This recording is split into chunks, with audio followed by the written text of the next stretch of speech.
Hi everyone, this is Ishika Bhattacharjee, and today we are going to learn recursion with some examples.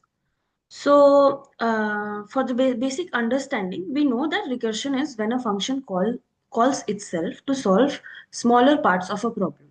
So, when we have a similar type of problem to be solved, like the sum of some digits, there are 10 digits and we need the sum. In this problem, we are continuously doing one thing, that we are taking two numbers, we are adding them. We are taking the other number, we are adding them. So in these kind of problems where we have to do a similar kind of task repeatedly, we use recursion. So today we are going to see two examples, one for the sum of a nested list, and the second um, is a binary tree traversal. Okay, so I'll explain you what these things are, then we'll move forward. So a nested list is a list that contains other lists as elements. Like here you can see in the example, there are three elements, 1, 2, 3, and 3. Uh, Actually, there are two elements, one separated by a comma, and after that there is one more list, and there are two more elements there. So you can see that here I have lists nested in lists. So we are going to use recursion on this nested list to find the sum of the list. Now, for recursion, we need a base case where our program will stop, where by this condition, my program will terminate. So in here, the condition that stops our recursion would be when there is no element or there is no list as an element. When there are all the values as a number, my recursion stops. Like here, when I have 3, this is my element, but 2 and 3 are present as a list. When I add these two numbers and I get a value again, there would be one and the other as 5 in the list. And after that, we are not having any list to calculate the sum. Then my recursion will stop. Now it will, in the recursive case, it will call itself again and again until the base condition is reached. So we just get the list and we just calculate the sum for each of the element in each of the lists unless there is no list left. So right now there is a code you can see here. What I have done in this code is I have created a function named sum nested list, which will take a list as an input and give me the sum of the elements of the nested list. So the LST is my input here, and I am going to put the LST like this. This number, this is a nested list in which there are three elements, 1, 2, and 3. And in the three elements, we also have another list. So this is a nested list, and I want the sum of these elements in it. So what I do, I take the numbers, I take this nested list into this LST, and then I work this program on the list. So first I have defined a variable named total that will store the count of the sum. So total would be my variable which will hold the sum that is initialized to 0. So now I am going to traverse my nested list one by one. So for item, so I am going to loop through each element in the list, and then I am going to check if type item, I have to check the current element as a list itself. So if the item is a list, we are going to do this operation. I am going to take the item of this nested list and then add it to the total, and it will store the value. By repeating this task, I am going to get the sum of all the elements in my nested list. Now, if the type item is not a list, my program is going to stop, and if that is not a list, it means it would be a value. So when I get a value, I'm just going to add that value, the item, in the total itself. Then I'm going to return the total, that would be my sum. So let's run this example and I can see that I am getting 28. So it's right. Like see, in this list, I have three elements, right? In this element, I have 1, 2, 3. So add this 3, 2, 5, 6. Then this element, I have to recurse this two times. Like first, I have to add 6 and 5, that would be 11. Then I would be adding 11 plus 4, that would be 15. So 15 um, and 6 plus 7 gives me 28. So this is the sum of a nested list using recursion. So let's just look at the workflow once to get the clarity. That first I am getting an input that receive a nested list. Then I'm initializing a variable total as 0 to hold the sum. Now for each element, I am checking that if it's a list, I am just recursive call this function sum nested list. And if it's not a list, I am going to add the value in the total normally. Now, after all this process, when my base condition is reached, I am getting the total value returned by the function.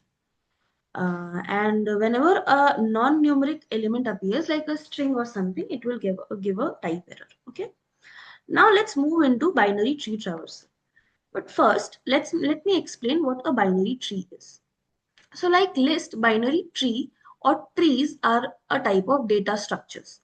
Now, a tree is a hierarchical data structure in which we store our data. So you can see like this, we have some elements that we are going to uh, arrange them in a hierarchical order. And binary tree is a tree in which the child of the tree would be true. Now, what is the child? See, like here I have four elements 10, 5, 15, and 27. I arrange them in a tree like structure like this, where some element would be the root node. The root node would be the node from which we start the process, or we hold on to this node for the rest of the traversal or rest of the operations we need to do. So each node, like this is a node, this is a node, this is a node, this is a node. Each node carries a value, and that would be my data in a tree structure. So now when each node, like this first node, when each node have two children, like the left child and the right child, I call it as a binary tree. So think of it like if each node would have three child, that would be a ternary tree. Or more than three, it would be just higher dimension, right? So now uh, this 10 have a left child as 5 and 15 as a right child. Now this 5 have a left child 27 and no right child. So what we see that a binary tree can have at most two children, and otherwise it may have zero children or one children, but it needs to have at most two children. That is the binary tree. Now traversal is it is getting to each node to get the values. So we are going to we can traverse this binary tree by using three types, that is in order, pre-order, and post-order traversal. Now there is one more term, that is binary search tree, and in the binary search tree there is one condition that for each node to have a left child less than the value of the node itself and the right child greater than the value of the node itself.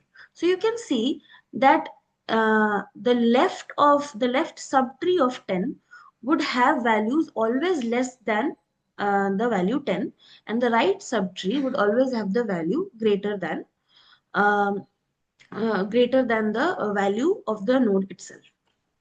So this is binary search tree. In the binary search tree, we have this condition that all the left values of the root node should be less than the root node value, and all the right values should be greater than the root node value. Now in here too you can see that 5 have 2 as its left child, which is less than 5, and 7 as the right child, which is which is greater than 5. Now, this we have as the left subtree, and this we have the right subtree. So the right subtree contains only 15, but the left subtree contains more values.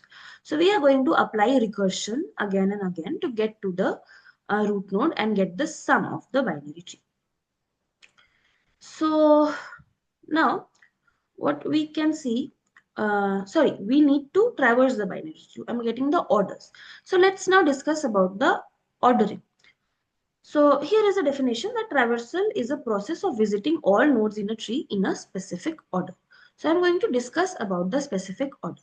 So there are three common types of traversals, that is in order, pre-order and post-order. So just remember one thing, that whatever written in pre, post and in, we have to consider that. When we have in, we take the root node in the middle. When we have pre, we take the root node in the left of the order. And when we have post, we take the root node as the right of the whole order. So this is the traversal. Like when I have this tree, 10, 5, 15 to 7, I can just in order it as I take the left subtree first, then I take the root value, then I take the right subtree for in order. When I go to pre-order, I take the root first, then I take the left subtree, then I take the right subtree. And for the post order, I take the 15 first, then I take the left subtree first, then I take the right subtree, and after that I am considering the root. So these are the traversal kinds. So in order, we visit the left subtree first, then the current node or the root node, and then the right subtree.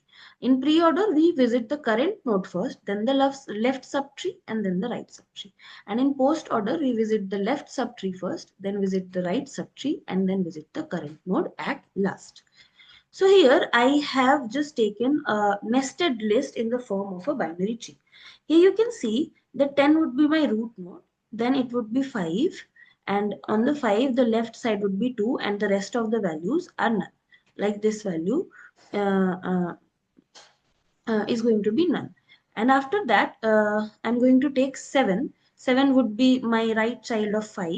And the rest of the values for 7, like the 7 have no child, so I'm going to put it as none. And later on, for the right subtree, I am taking 15 as the value, and 15 have no child, so I'm putting it as none. So when I print the tree, it shows me like this list. Okay. Now I'm going to traverse the list. So I have defined three functions here for in-order traversal, pre-order traversal, post-order traversal. And in these functions, tree that I have just created, this nested list, this tree is going to be my input. So in order traversal, what I have done is first I have checked if the tree is none. That means if the tree contains no child. Then um, if the tree contains no child, I'm just going to print it as it is because it have nothing. Now what I do is here's you can see that there is value left and right. So like I discussed that for in order, first I need to have the node value, then I'll go to the left subtree, then I'll go to the right subtree of the tree.